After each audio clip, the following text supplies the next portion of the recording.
Okay, good evening, and welcome to the launch of Radical Responsibility, celebrating the thought of Chief Rabbi Lord Jonathan Sacks. My name is Gila. I'm the editor-in-chief of Maggid books, and when I was thinking about how to open this evening, I recalled a certain piece of advice I once got from a colleague, a great Jewish studies scholar, who told me, never introduce a man with superlatives, which put me in a bit of a difficult position because, well, how does one introduce a man like Chief Rabbi Jonathan Sacks without superlatives? I can't say that he is, read the Jewish press, says the Chief Rabbi. I do not read the Jewish press, and I was thinking that whatever adjective I would try to append to the Chief Rabbi, it was a superlative. I couldn't say that he is the most distinguished Jewish theologian of our time, having received 15 honorary degrees, having taught at over a dozen institutions and written 24 books. I can't say that he's the most prominent spokesman of the Jewish religion, who's represented it in the US Senate, the EU Parliament, several interreligious forums across the world media. And I can't say that he's one of the most influential Jewish leaders of our time, whose opinion on issues of society and religion are sought by the likes of Gordon Brown and Bill Clinton, the Pope, the Queen, the Dalai Lama. Yeah, there was some wondering whether you're going to offer your candidacy for that vacant position, Chief Rabbi. And so I was in a problem. But then I recalled something the Chief Rabbi himself once wrote. Telling stories, he said, is one of the best ways of making a moral point. And so rather than superlatives, I'd like to tell a story. One short anecdote about Chief Rabbi Jonathan Sacks. A number of months ago, I received an email from a woman, let us call her Jane, from somewhere in America, let us say New York. And the email reads as follows. For Rabbi Sacks, thank you for your books. I have found what I have been searching for since childhood. What does the Creator want from me? To create a home for the divine presence. I am drawn to the depth of your faith, but cannot give up my belief in Christ. So I have no religious home. Do you have any suggestions? Regards, Jane. Well, I wasn't going to answer that email, so I forwarded it on to the Chief Rabbi's office, and a number of days later, the response came through. Dear Jane, Christianity for you is what Judaism is for me, so we each have a way. May God bless you, and may your faith lead you to be a blessing to others. With every good wish, Jonathan Sacks.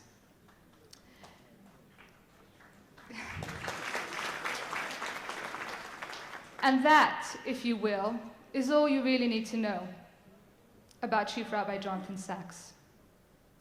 He's a passionate and proud champion of Judaism, whose books have touched millions outside of the fold.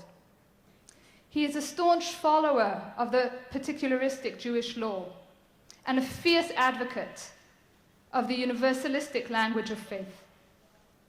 He is an inspiring and brilliant leader whose leadership is fraught with humility and compassion.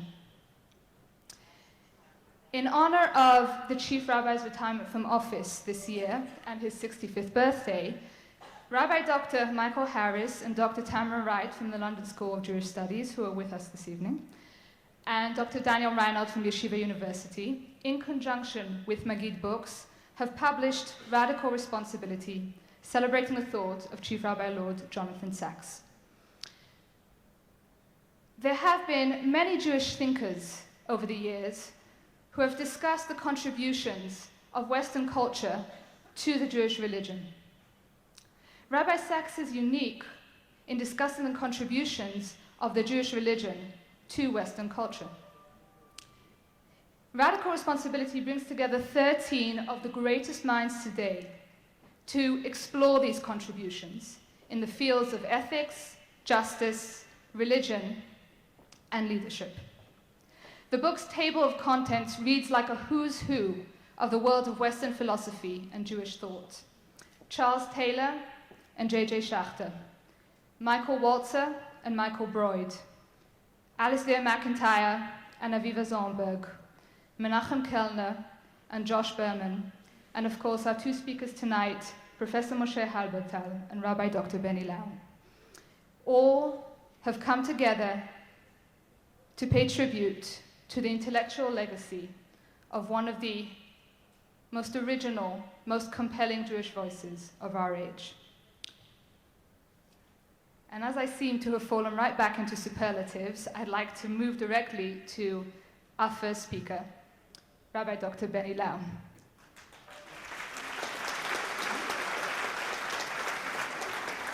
I fear I could spend the entire evening just reading out the bios of the illustrious gentlemen to my right. So in very brief bullet point form, Rabbi Dr. Benny Lau is the rabbi of Ramban Synagogue, the founder of Beit Morashah's Beit Midrash for Women's Leadership, and a research fellow at the Israel Democracy Institute.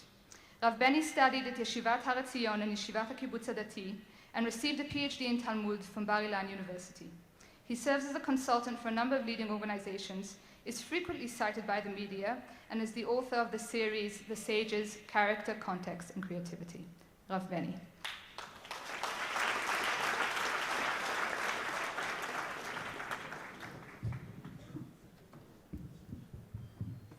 ערב טוב. קיבלתי זכות לפתוח את הערב בראשית דבריי בעברית. אני רואה את הפנים שלכם.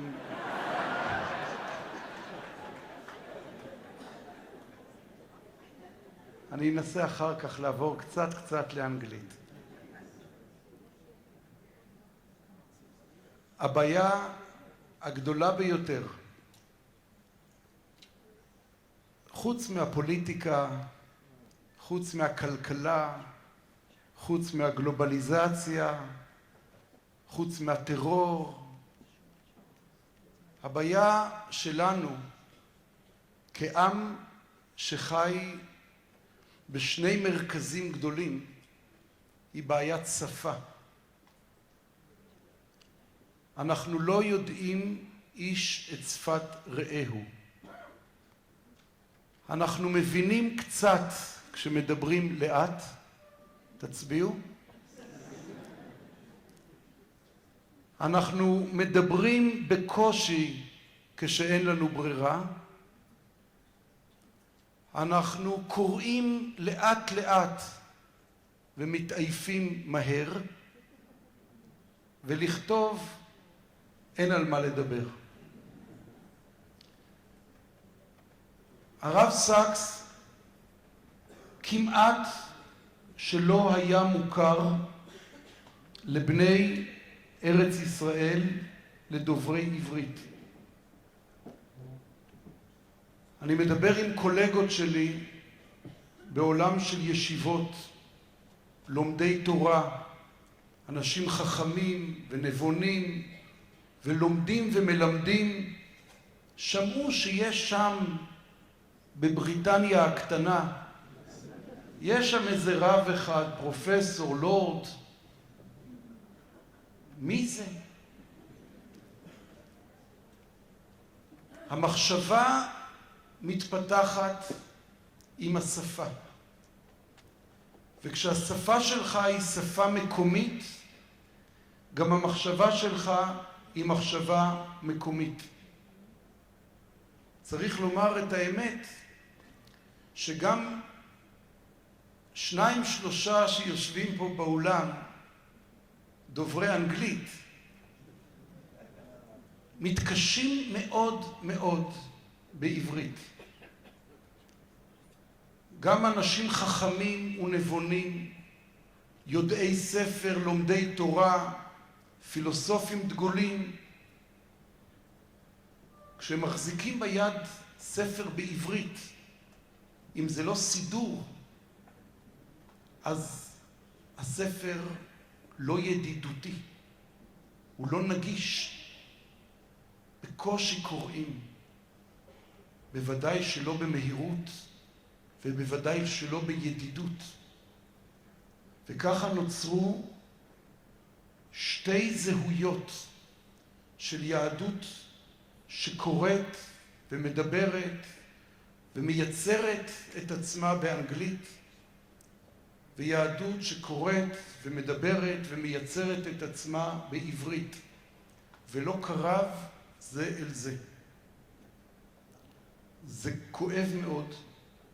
אני מברך בפתיחת הערב את הוצאת קורן בראשותו של מתיו מילר על המפעל שהוא מפעל שמגשר ומחבר את השפות מכאן לשם ומשם לכאן.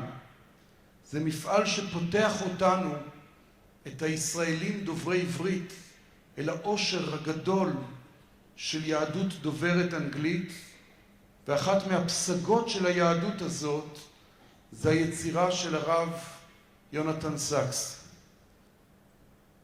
לקראת הערב הזה התכוננתי ממה שיש בעברית. ברוך השם שאין יותר מדי. אז קראתי 3 ספרים וקצת מאמרים, וניסיתי לשאול את עצמי מה הסיפור של הרב סקס. מהי הפואנטה? מהי הנקודה שהופכת אותו לאיש שמוליך דרך בעם ישראל? Okay, now I will move to the language that I can't speak. And forgive me. בסדר? זה מה יש. I can't do better so far. 2 days ago, I found myself in Shi'ur, a Memorial Day, someone in our neighborhood, and a rabbi from the religious Zionist movement, old man. I remember his shiurim 40 years ago. He was one of the first rabbis who brought to us, to the religious Zionists in Israel, brought the Torah of Rav Kook. You should remember that 40 years ago, the majority, the rabbis in Israel, almost all of them, came from the Haredi area.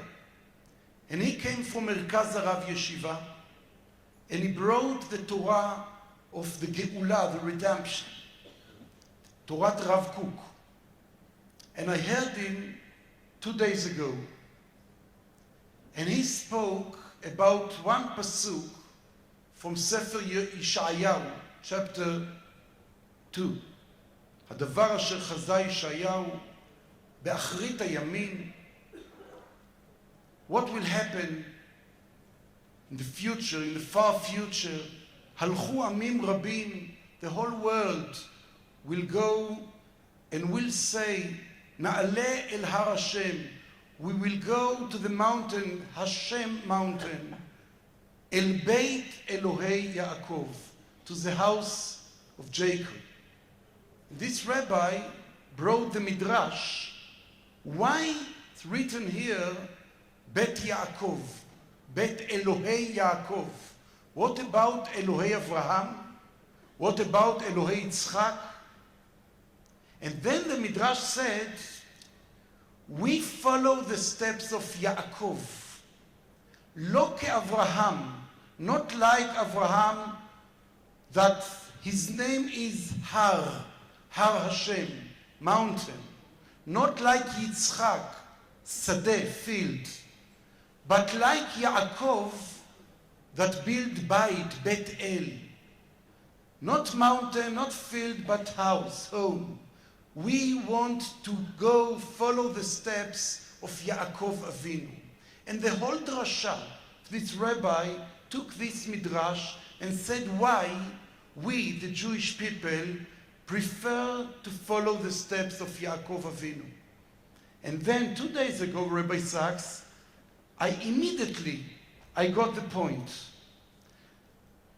Rav Sachs said loudly, around the world, that we need to bring the voice of Avraham Avinu.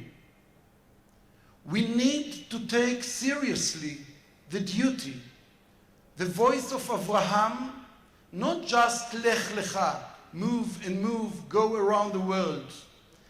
But the point is that Avraham needs to share the bracha, the bless that he got from Hashem, and the order that he got. You should be by own, you should be the bracha, heye bracha. You should be active. You should go around and share the bracha, the light of Hashem, around the world. ונברכו בך כל משפחות האדמה. You are not a local person. You shouldn't work just inside your tent. You should go out, go, move, and change the world. Be active. Avraham Avinu is the one who brings to the world the idea of tikkun. Tikkun olam, not tikkun local, private nation. Always we understand how to equal and make the difference between Avraham and Noach. This is the easy sport of rabbis to put between. What between Avraham and Noach? Rav Sachs wrote about this midrash, what Rashi gave us, the differences between Avraham and Noach. It's not just a story about two people, about two men. One is Avraham, one is Noach. He said that it's typical two differences about dat, about religion. If you take seriously the religions of Avraham Avinu, you understand that your tafkid in the world is to be the adult in the family.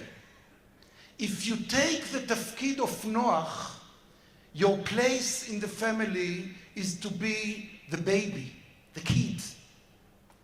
Avraham Avinu took his tafkid so seriously when Hashem said to him, Hitalech lefanai, you should go in front and show the world my name, lefanai. Noach, please give me your hand. Et haElohim hitalech Noach. Don't do anything. Be passive. Build your ark. Survive. Keep yourself. This is Noach. Child. Baby. May I say that the book of the babies, that religion, the book of the dat of Noach is Sefer Tehillim, Psalms. Crying. You have no koach. You have no power to do anything. You know that in hospital you will find massive numbers of copies of Sefer Tehillim. This is the right place. People cry. Because we understand that we are nothing. מה אנוש כי תזכרנו, בן אדם כי תפקדנו. Then we cry and say Tehillim. But Rav Sachs prefer to read around the world in his voice the other books of the Tanakh, Sifrei HaNevi'im, the prophets who stood in the temple, in the yards, in the castles, around the world, and spoke about tikkun, tzedakah umishpat. It can be social justice, it can be between men and other, fair tikkun. And Rav Sachs said, our generation, the Jewish people, shouldn't take the place of the Yaakov, and they should be very, very careful by taking the position of Yisrael, the alternative name of Yaakov. But better for them mean for us. Return back to the roots of Avraham Avinu, to be metaken, to listen carefully to the tafkid of keep the voice of Hashem inside the society, listen carefully to the voice of the Nevi'im, and put yourself actively, change the world, believe that to be a Jew is to be a man who takes the responsibility to the world. Toda Rabba.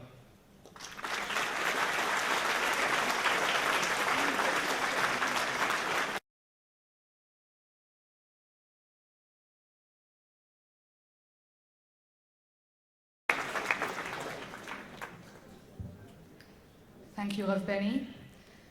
Those of you who would like to continue the conversation with Rav Benny in English or in Hebrew, thank you very much. Rav Benny will be signing his books directly after the launch at the Maggid bookstand outside. Our second speaker for the evening is Professor Moshe Halbertal, and again, in extreme brevity. Professor Halbertal is the Gruss Professor at NYU Law School and a Professor of Jewish Thought and Philosophy at the Hebrew University. He received his PhD from the Hebrew University, and from 1988 to 1992 was a Fellow at the Society of Fellows at Harvard University. Professor Halbertal is a member of Israel's National Academy for Sciences and the Humanities. He is the author of, among others, Idolatry, People of the Book, Concealment and Revelation, and most recently, On Sacrifice. Professor Halbertal.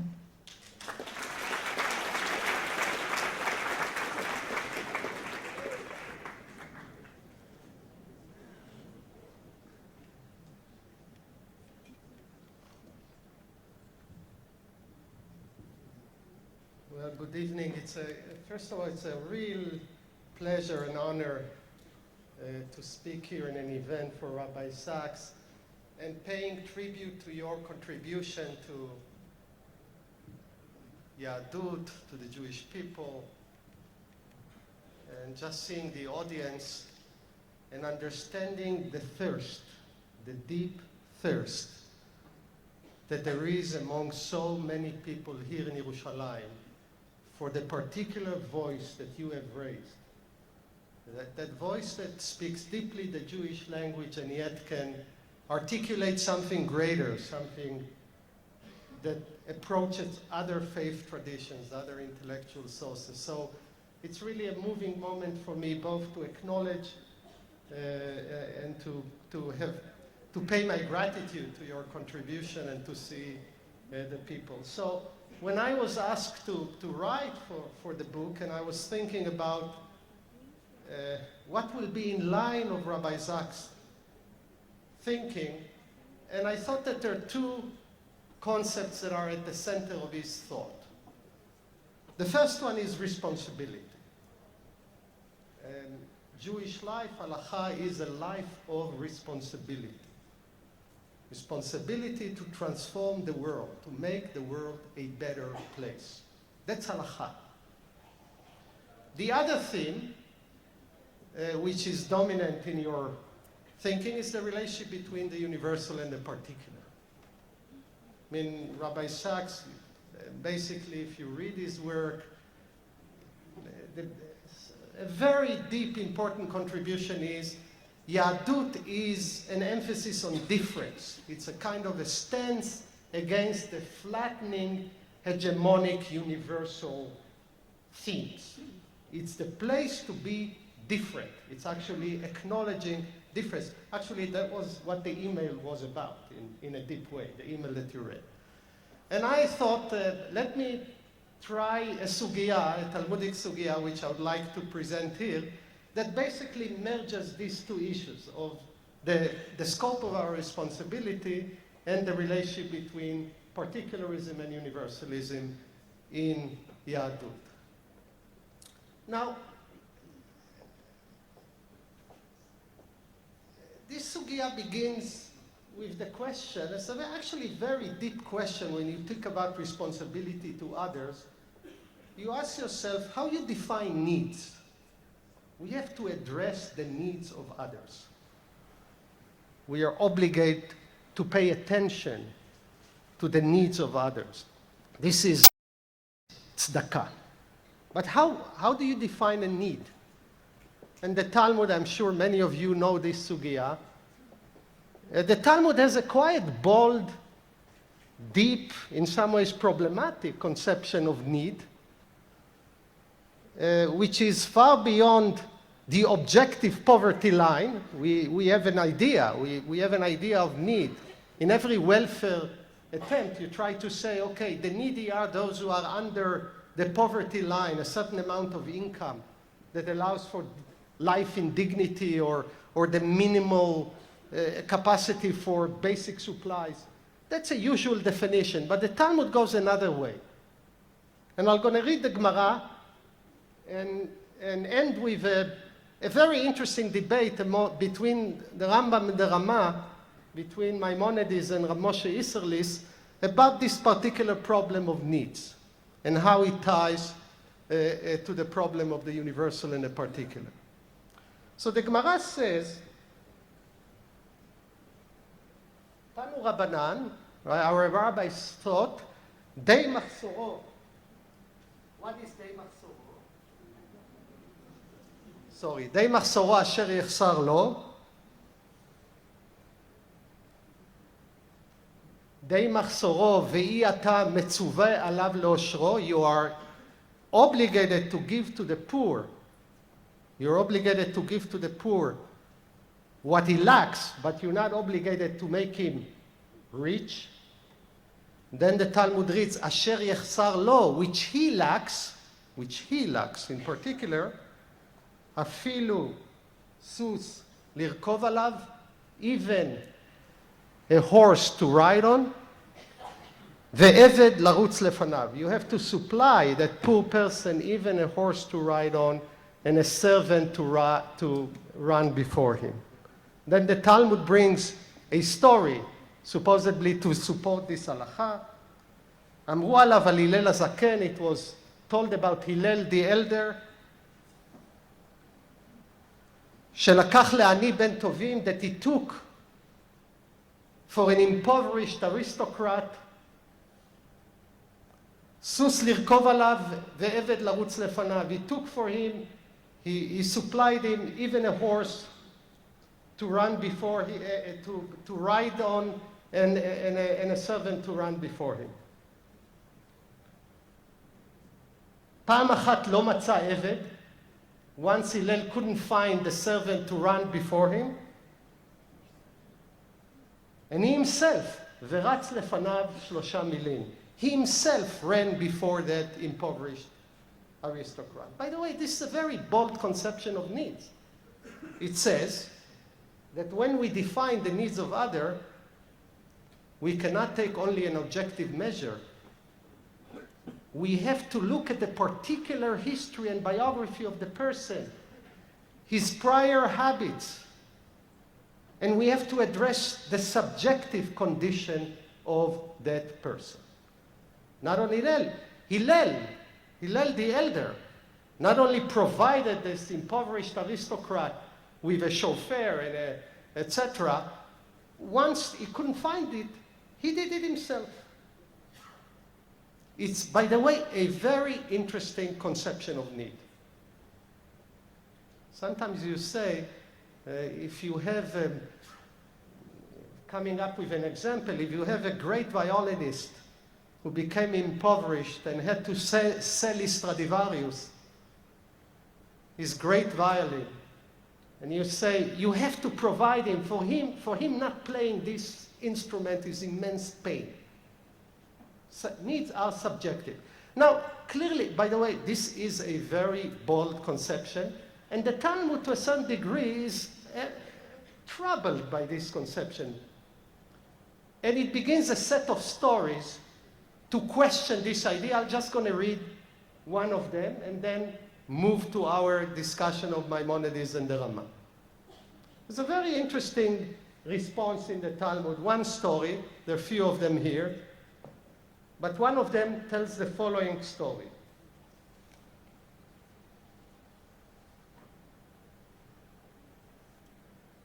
ההוא דעתה לקמי דרבה, a poor man came before רבה. אמר לו, במה אתה סועד? He asked him, what do you dine? What are your eating habits? אמר לו, בתרנגולת פתומה ויין ישן. He said to him, with a fat chicken and old wine. This is what we call today very expensive tastes.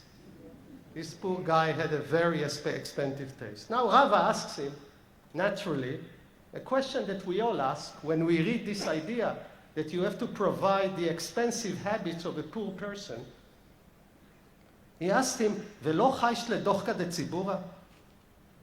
Aren't you concerned with the limited resources of the tzibur?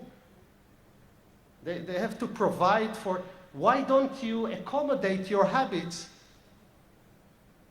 to what we are capable of giving?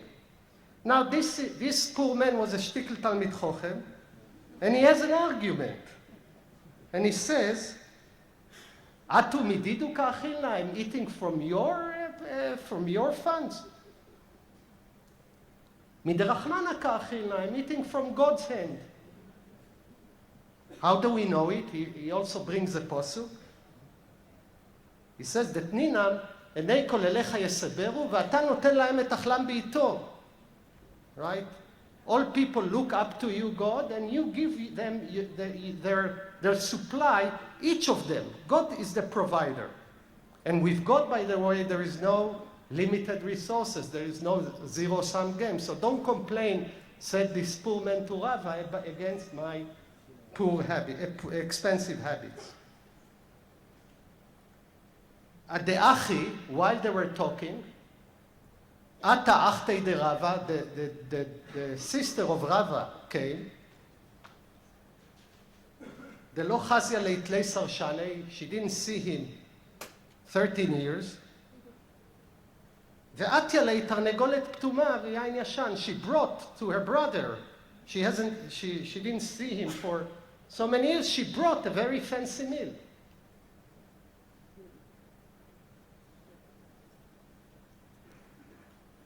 Amar mai dekama, the poor man said, do you see? And then Rava says to him, na'aneti lecha, it's fine, you're right. Okay, this, by the way, a very, like many Talmudic stories, it's quite a complex story. Because you don't know whether the resolution is for the rule or against the rule. You might say, we will provide you with your expensive needs if God sends an expensive meal to us. But as long as we don't have it, you're going to eat with us what we eat, which is quite cheap new wine. By the way, when I looked at the first story, I thought about the Hillel story, the Hillel narrative. It's a very interesting narrative. It says the following, right? It says, there was an impoverished aristocrat in the neighborhood of Hillel, and Hillel himself, when he couldn't provide with him for him a servant, he himself ran before him. And I was thinking about this story. And it's, by the way, a critical story towards the poor. Because what Hillel is doing, Hillel is the most important Jew of his generation, a very honorable person. He says, look, I don't mind looking like a servant for you. I'm running before you. So you shouldn't feel that the fact that you don't have a servant is the end of the world. It's a kind of a Zen-like story. By the way, I understood this story when I was told by my parents a story about one of the great rabbis in Yerushalayim, who once a couple came to him, and the wife complained to this great rabbi that the husband doesn't help at home. Comes Friday, he is not helping at home. He's not helping her with the household burdens. And the rabbi, who is a very wise man, said, you know, he's a Talmid Chochem. He sits all day and study. What can we do? It's very important. Let him study. Comes Friday, and this young man comes from the yeshiva. He meets the rabbi at his home taking the garbage down. Says, what the hell are you doing here? He says, the rabbi told him, you know, you are very busy. You're great student. I had some time. I came to help your wife. Now, this is the Hillel story. It's actually a very beautiful story. But now let's come to a debate. I mean, we can discuss this issue a great deal, but a very interesting debate which I think has a very deep philosophical implications about the scope of responsibility and particularism, etc., etc. Rav Moshe Isserlis, when it comes to this passage in the Shulchan Aruch about this halacha, he makes a very interesting comment.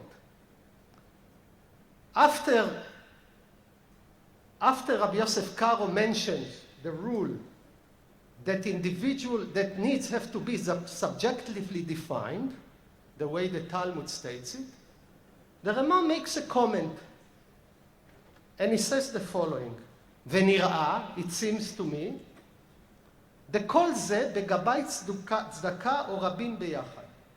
He says this obligation to address individual needs, subjective needs, is an obligation addressed only to the public fund. אבל אין היחיד מחויב ליתן לעני די מחסורו אשר יחסר לו. That's, by the way, a very reasonable concept. He says, look, the cost of addressing this sort of needs could be so high that this concept applies only to the public fund that might have funds for that idea. But an individual, when he gives, he has to give what's necessary for basic, dignified life. The individual giver cannot supply this sort of extravagant needs. Only the Kehila. It's by the way, a very interesting psak. But when you look at the Ramban carefully in Mishneh Torah, you see the other way around. Right? The Rambam defines, Maimonides defines the obligation of giving in his laws concerning matnot aniyim in the Mishneh Torah, and he says,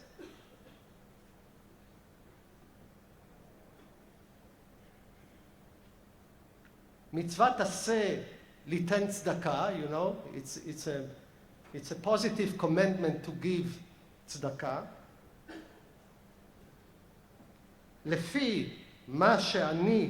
לפי מה שחסר העני אתה מצווה ליתן לו, according to what this poor person lacks, you're obligated to address.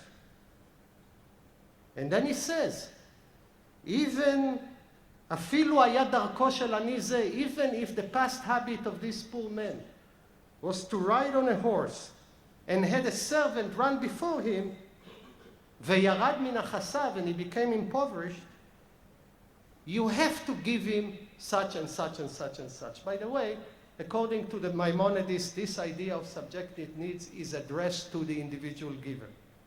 Not only that, when we look at Maimonides' continuation, where he speaks about the public fund in the next perek of his halachot, he doesn't mention at all this idea of subjective needs. The public fund gives basic needs.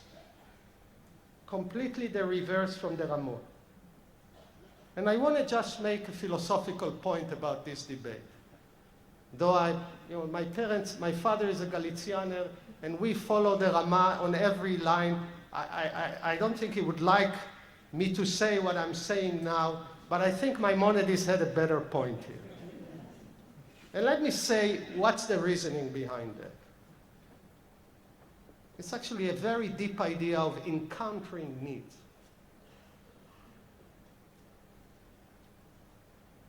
When an individual meets a desperate other individual, he's not obligated to take out his calculator and say, well, this is expensive need. With that amount of money, I can actually provide for 500 kids in Oxfam who are hungry. He's not a bureaucrat of giving. He's addressing the pain before him. There is the power of the encounter of pain, and the relationship that established with this encounter forces you not to take the utilitarian universal standpoint. It says, look, you encounter a pain, you address it. It will be strange for you to say, wait a second, take out your calculator and say, that costs so much money, with that I can feed, etc., etc. This sort of point of view is only whom? The public fund. This is the deep point of Maimonides. When you are a public giver, you have to take the perspective of the totality of needs of everyone. This is why you are not going to address subjective, expensive needs. Here's, by the way, an interesting question about the particular and the universal in the encounter of responsibility. And I think a very deep debate between Maimonides and Reb Moshe Isserlis about what does it mean to address needs? What does it mean to meet another with a pain?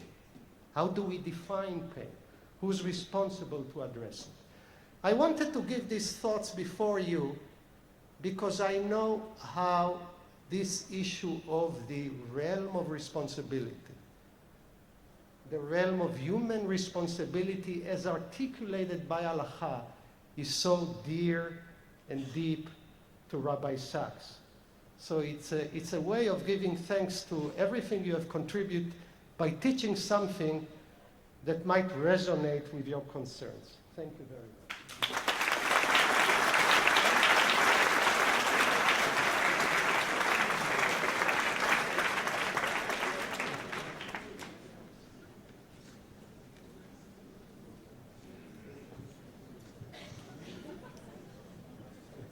On to our guest of honor, I just like to point out that we have two causes for celebration tonight. One is the launch of Radical Responsibility. The other is a publication of a series of Rabbi Sachs's books in Hebrew.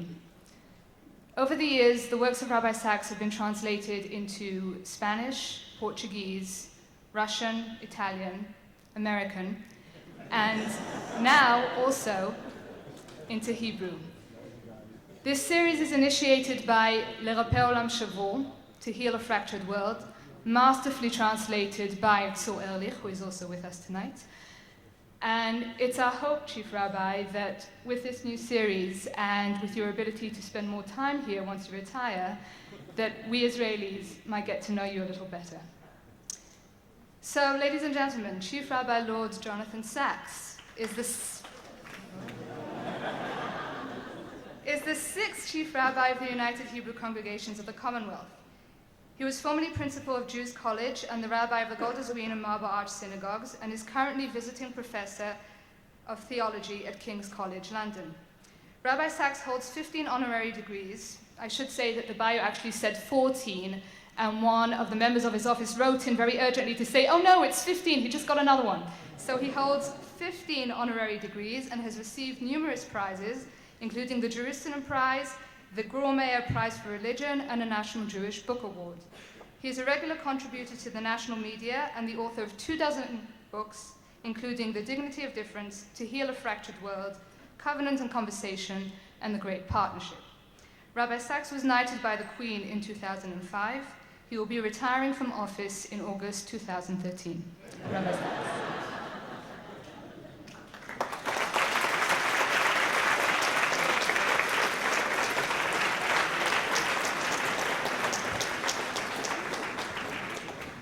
כבוד הרב בני לאו, כבוד הפרופסור, משה הלברטל, כבוד הרבנים, מאזינים נכבדים. אני מקבל בשמחה את תוכחה של הרב בני לאו. אנסה לדבר כמה מילים בעברית. בעברית אני כבד לשון וכבד פה, אבל אמרו על איזה רב, אני לא זוכר את שמו, שהוא דיבר 10 לשונות, כולם יידיש. יידיש. אני מדבר 3 לשונות, כולם אנגלית. אבל בעברית המגומגמת שלי אני רוצה קודם כל להודות, לומר מקרב לב תודה רבה לרב בני לאו, לרב משה הלברטל, לתרומתם הערב וגם תרומתם לספר, וגם לכל התורמים לספר הזה. זה המתנה הטובה ביותר שקיבלתי בחיי. למה? הרב יוסף דוב סולובייצ'יק זצ"ל כתב מאמר מפורסם ב-Lonely Man of Faith, האיש האמונה הבודד. וכשאתה נוסע נגד הזרם, קל מאוד להרגיש שאתה לבד. אתם מכירים את ההרגשה הזאת. איך אסע לבדי. וכשאני קורא ספר עם אנשים גדולים, גדולי הדור, שקראו הספרים שלי, ולפעמים מסכימים עם מה שכתבתי, אני לא מרגיש לבד. אומרים או חברותה או מיתותה, נתתם לי חיים ממש. אני מברך אתכם ובעיקר לקדוש ברוך הוא ברוך שהחיינו וקיימנו והגיענו לזמן הזה. כידוע יש לי, איך אומרים זה בעברית, day job, עבודה יומיומית, כן? אני רב, אני אפילו רב ראשי, אבל בשעה שלא יום ולא לילה, אני קורא ספרים, ולפעמים אני כותב ספרים. למה?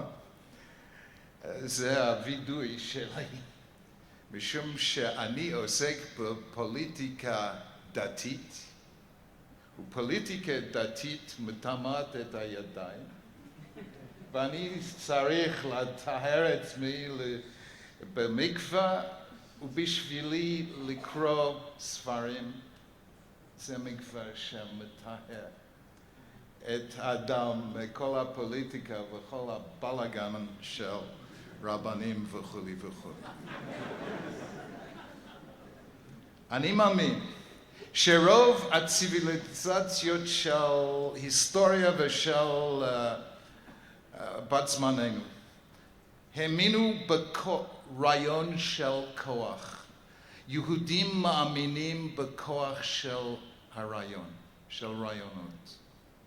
והרעיון בשבילי, העיקר של יהדות הוא שיהדות היא קריאת הקדוש ברוך הוא לנו, קריאת הקדוש ברוך הוא לאחריות אנושית.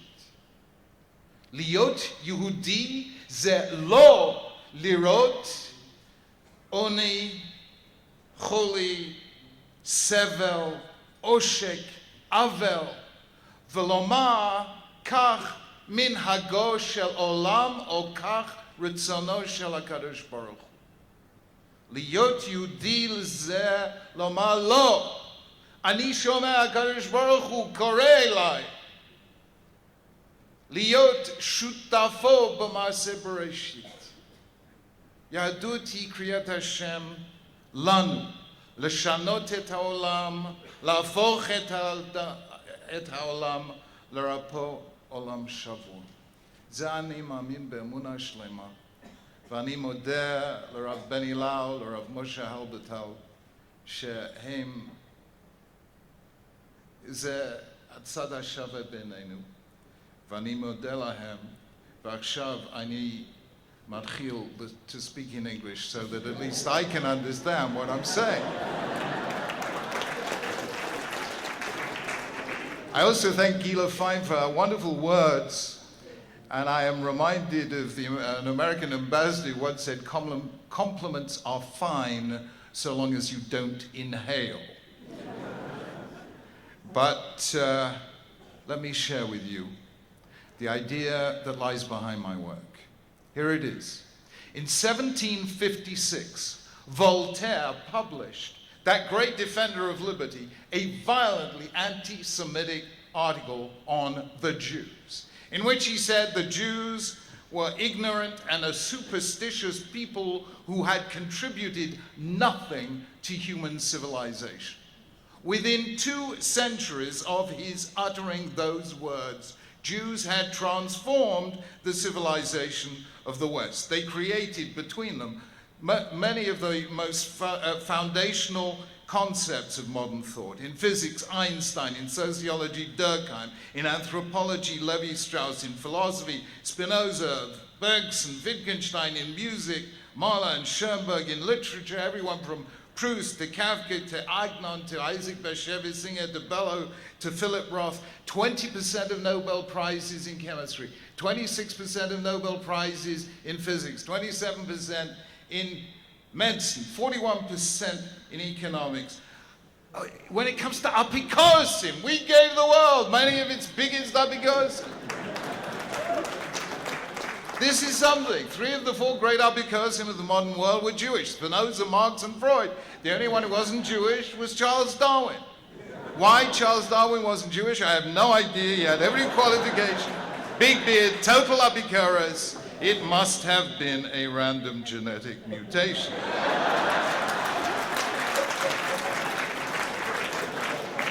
We gave everything from Irving Berlin to Isaiah Berlin. We gave the world all the psychoanalysts except Jung.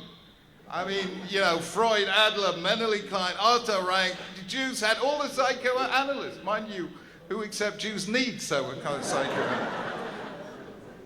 The truth is that a great British writer, actually a Catholic, the late Lord William Rees-Mogg, former editor at the Times, wrote, Jews have taught Christians how to think, and anyone who does not think as a Jew cannot be said to think at all. Extraordinary thing for a non-Jew to say. But now I ask you a very simple question. How many of those great intellects were connected positively with their Jewish identity or their Jewish heritage? Just a handful. For 2 centuries, Judaism has lost many of its finest minds. Paul Johnson, a great non-Jewish historian, who wrote a terrific book called A History of the Jews, described Rabbinic Judaism as an ancient and highly sophisticated social machine for the production of intellectuals. For 2 centuries, Judaism has lost its intellectuals. Now, in the other direction, those Jews who remained faithful to Judaism, with some exceptions, by and large, turned inward. The connection between the rabbinical mind and Chokhmat HaOlam, the culture of the world. I mean, the Midrash says, Im omrim lecha yesh Torah bagoyim al ta'amin, Im omrim lecha yesh Chokhmah bagoyim ta'amin. There is wisdom in the world. But for 2 centuries, many of them have not wanted to open their minds, their eyes, their hearts to the wisdom of the world. And as a result, that creative encounter between the particular and the universal, between Torah and Chokhmah, represented by Saadia Gaon or Yehuda Halevi or the Rambam, that world has almost disappeared. Today, there are more Jews at university than ever before in the whole of Jewish history. There are more Jews at yeshiva today than at any time hitherto in Jewish history. More in yeshiva today than in the great days of Mir and Ponovich and Volozhin. More Jews in yeshiva today than in the days of the yeshivot of Surah and Pumbedita, where the Talmud Bavli was born. I have to tell you, more Jews in university, more Jews in yeshiva, but the connection between university and yeshiva is weaker than it has been, at least in my lifetime. There is a rare form of cerebral lesion in which the right and left hemispheres of the brain are both intact, but the connection between them is broken. And the result is a dysfunction of the personality. I believe the whole Jewish people today is suffering from that cerebral lesion. And that is at an intellectual level. At an existential level, this translates out into two very powerful phenomena. What are the biggest movements in Jewish life over the last 2 centuries?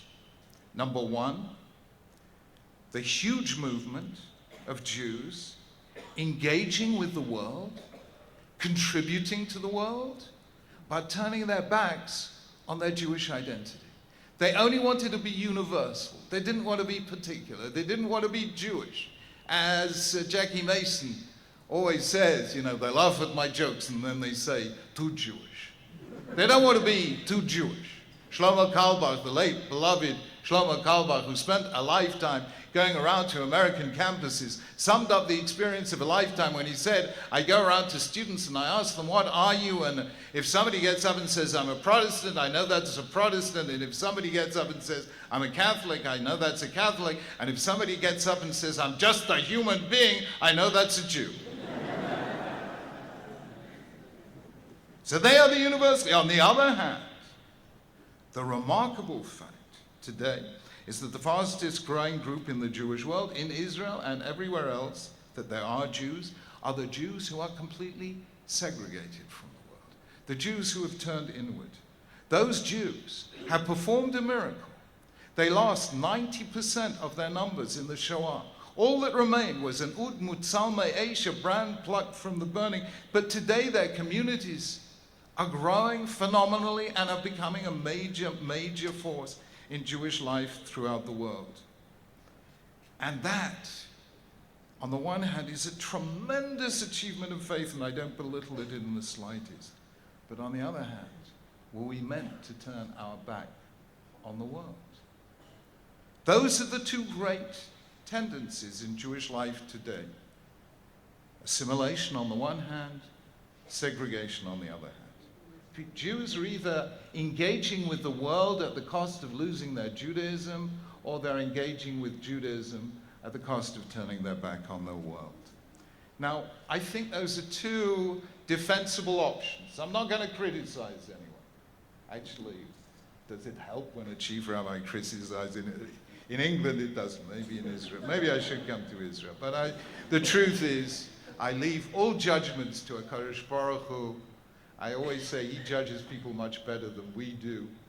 Heinrich Heine, you know, who abandoned Judaism, said on his deathbed, Dieu me pardonnerait, c'est son métier. God will forgive me, it's what he does for a living. So I leave all judgments to HaKadosh Baruch Hu. But I believe there have to be some people who say that to be Jewish is to fight against the evils of this world, to engage with the world, to transform it.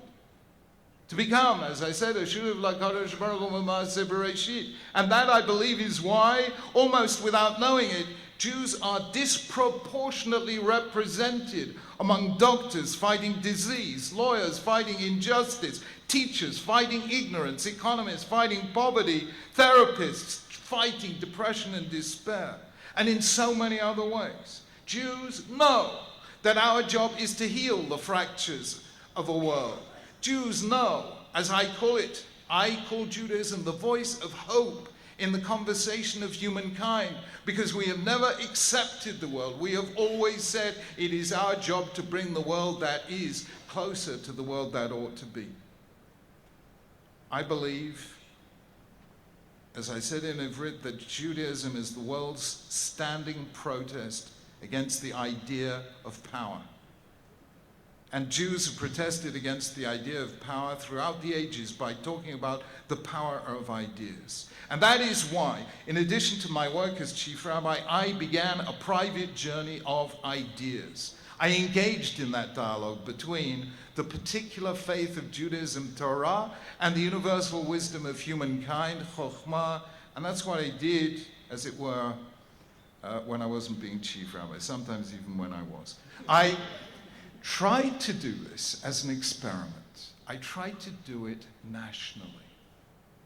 On television, on radio, on the national press, in books. I tell you, it's very easy for a rabbi to speak to an entirely non-Jewish public, because they know I'm not their local vicar, so I won't ask them why weren't they in church on Sundays. It's much easier for a Rav to do it. But I found to my amazement that when you speak Torah to the world listens. This is the extraordinary fact.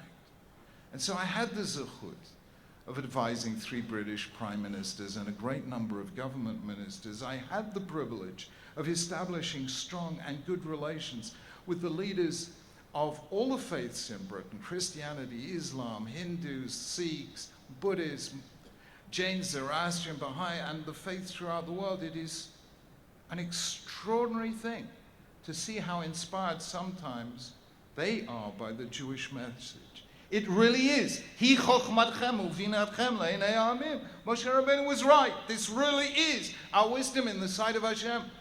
Thanks to Alon. Where is Alon?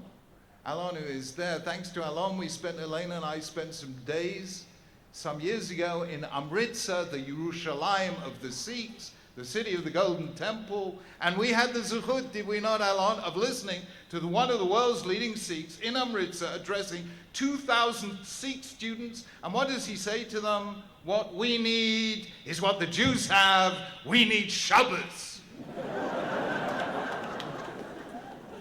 He said, you couldn't believe this. You know what Jews have? They have a day a week. They don't work, they spend time with their families. It's beautiful. We must keep Shabbos. I was going to ask him to come and give this drasha in all our shuls. It might have been.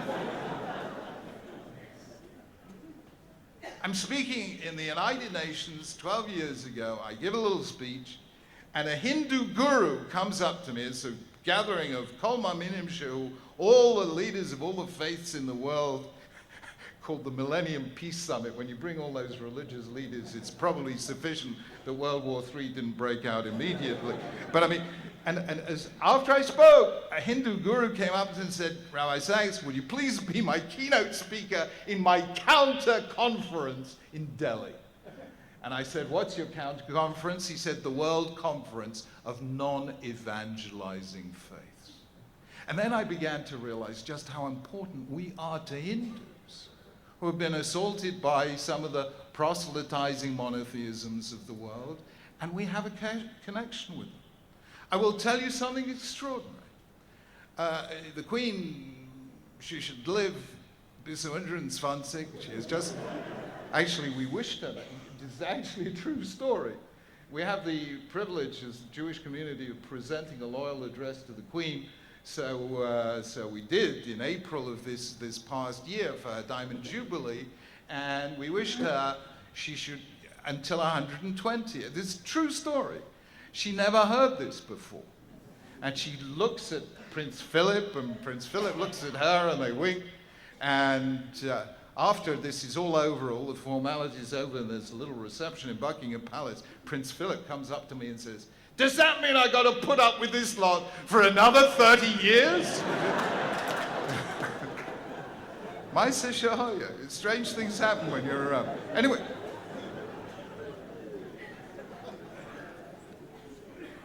But for her 50th anniversary in May, June 2002, she gave a celebration for all the faiths, to celebrate her Golden Jubilee.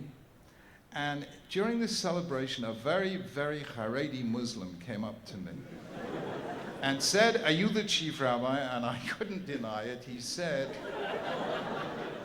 my wife wants a word with you.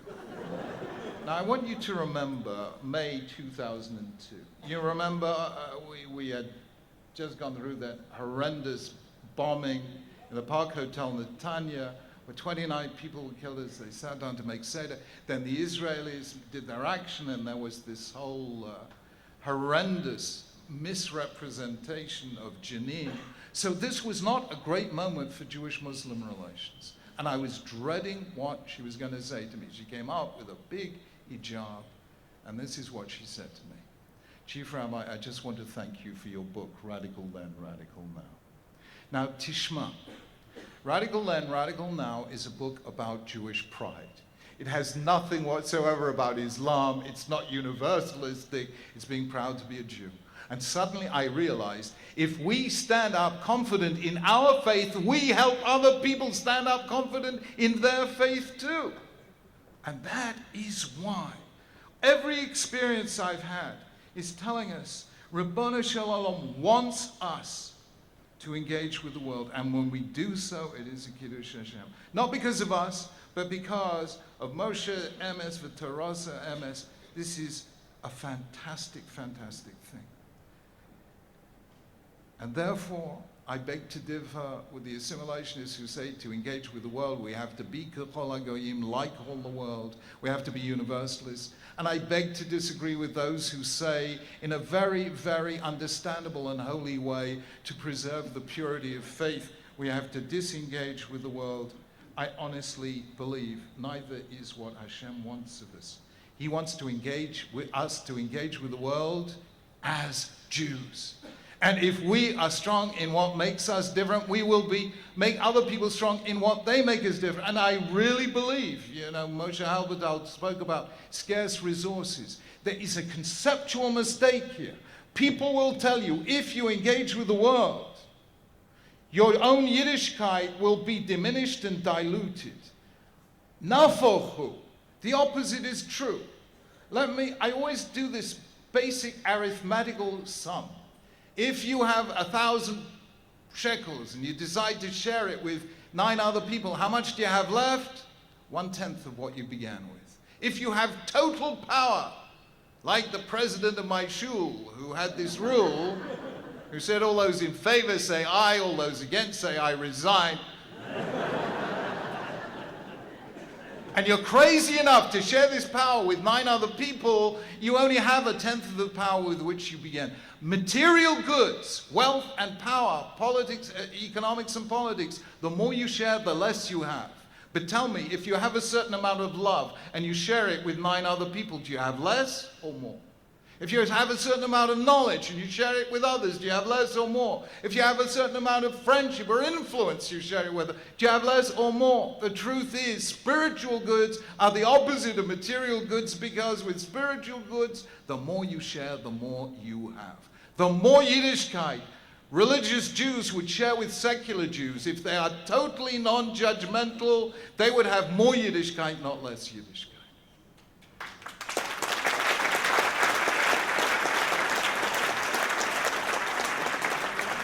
Do not think that to preserve our holiness we need to disengage from the world.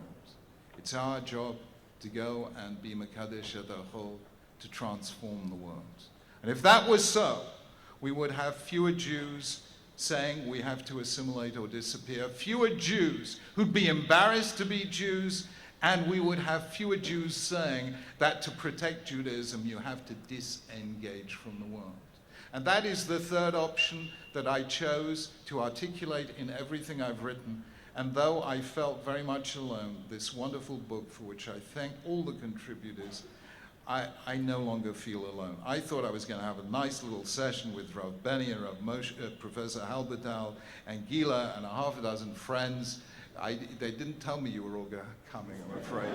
So now I definitely don't feel alone, and I hope we feel together on this, one way or another.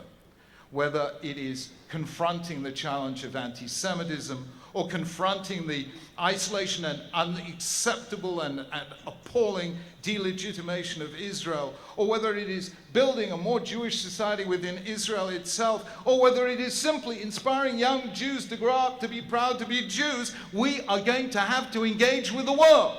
We cannot disengage from the world and turn our back and expect them to come to us or them to like us. We have to engage with the world, and therefore let us do it with grace, with pride, and with total humility. And you don't have to be arrogant to believe that we have something to contribute. And therefore I end with a very, very un-Rabbonish story. The only reason I even remotely think of telling it is because it happens to be true.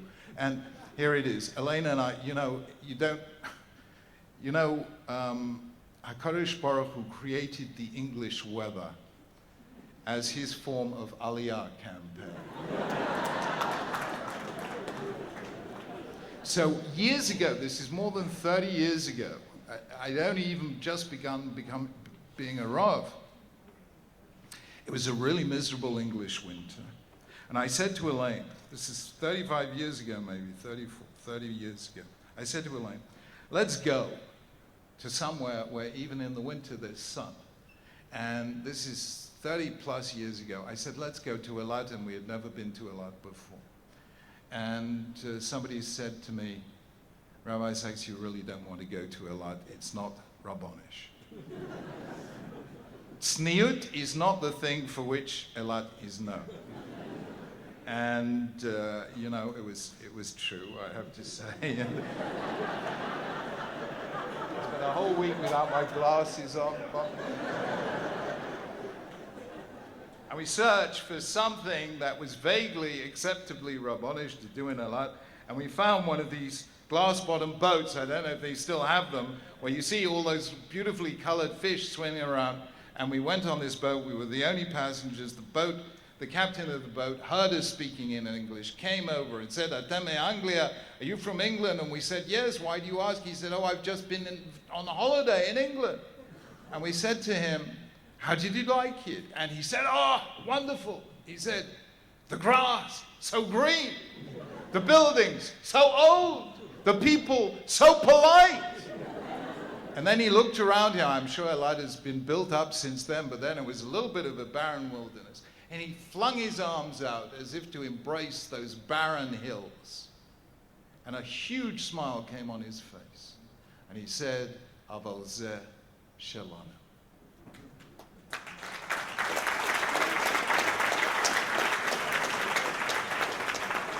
Friends, there are many great civilizations in the world, and we don't belittle any of them. Aval zeh shelanu. Let us go out to the world and wear our identity with pride.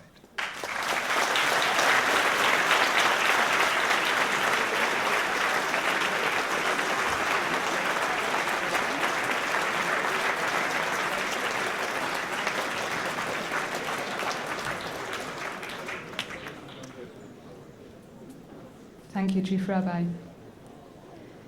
For those of you who would like to continue the conversation with the Chief Rabbi in English, and as we have discovered in Hebrew also, the Chief Rabbi will be signing his books at the Maggid bookstand tomorrow between 12:30 and 1:30.